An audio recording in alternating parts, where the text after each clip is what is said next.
Bonjour et bienvenue sur l'Argus.fr pour approcher une nouvelle fois le Dacia Duster de 3e génération qui fait en effet partie des voitures nommées pour notre trophée de la nouveauté de l'année 2024. Maintenant que ses tarifs sont connus, tâchons de savoir s'il est aussi compétitif que son prédécesseur. Avec un prix de départ fixé à 19 690 €, le nouveau Duster fait toujours partie des très rares modèles de son segment proposés à moins de 20 000 €. Cependant, ce prix traduit une augmentation du prix d'accès de 440 € et même d'environ 2 000 € à finition équivalente. Et depuis le lancement du Duster de seconde génération, la concurrence s'est évidemment étoffée, notamment via l'arrivée du MG ZS thermique encore moins cher. Le SUV chinois est en effet accessible dès 17 490 €, soit quasiment 2 000 € de moins que le Duster. Oui, mais il doit écoper d'un malus écologique qui compense presque entièrement cette différence tarifaire. Délaissant l'antique plateforme B0 de la précédente génération qui remontait à la première Dacia Logan, le nouveau Duster adopte la plateforme CMF-B bien plus moderne du groupe Renault. Cela lui permet notamment d'être équipé de motorisations électrifiées. La version bicarburation essence GPL est toujours au catalogue pour ouvrir la gamme, mais le SUV est également disponible comme ici en micro-hybride, mais aussi en full hybride avec la motorisation que l'on trouve déjà dans la Renault Clio par exemple.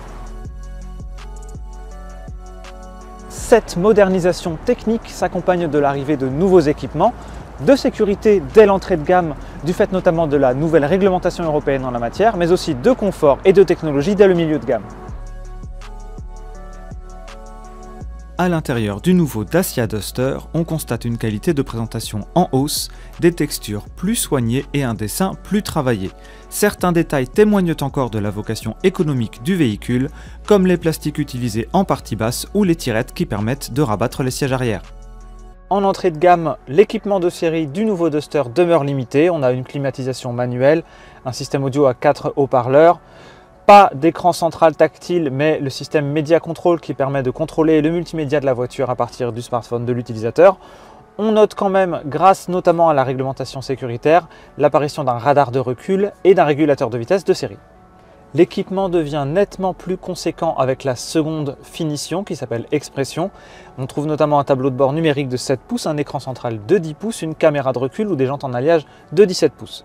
Cette finition Expression, si on l'associe avec le moteur TCE micro-hybride de 130 chevaux qui constitue vraiment un milieu de gamme de ce nouveau Duster, est proposée pour 23 400 €. À titre de comparaison, c'est environ 7 000 € de moins qu'un Peugeot 2008 d'entrée de gamme, doté tout de même d'un moteur micro-hybride de 136 chevaux avec une boîte à double embrayage, tandis que le Duster se contente d'une boîte manuelle. Malgré cette différence de prix, le 2008 ne dispose que d'un radar de recul et pas de caméra et de jantes en tôle de 16 pouces à enjoliveur par exemple. Le 2008 est également un petit peu plus petit que le Duster, il lui rend 4 cm en longueur avec ses 4,30 m de long et le coffre du 2008 affiche un volume de 434 litres contre 472 pour le Duster qui fait partie des plus spacieux de sa catégorie.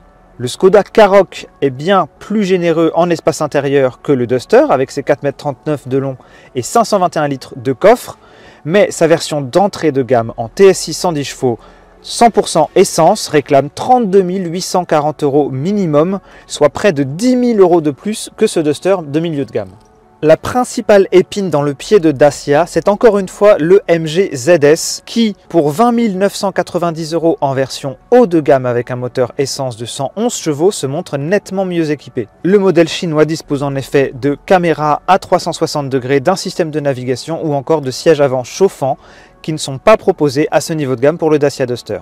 Le Duster se rattrape toutefois dans ses versions haut de gamme comme la finition Journey ou cette version extrême à bord de laquelle nous sommes, avec par exemple une climatisation automatique, des feux anti-brouillard, une sellerie qui se déhousse pour pouvoir se nettoyer facilement ou encore des barres de toit modulables. Selon la version, le Duster embarque également entre 4 et 8 fixations U-Clip qui permettent, comme ici ou là ce support de smartphone, de fixer différents accessoires. Les versions haut de gamme du Dacia Duster demeurent nettement sous les 30 000 € puisque la finition extrême qui coûte le même prix que la finition Journey débute à 23 100 € avec la motorisation Eco G100 et que la gamme culmine en hybride 140 chevaux dans ses finitions à 28 100 €. Par ailleurs, le nouveau Duster a, comme son prédécesseur, l'avantage d'être proposé avec une transmission intégrale.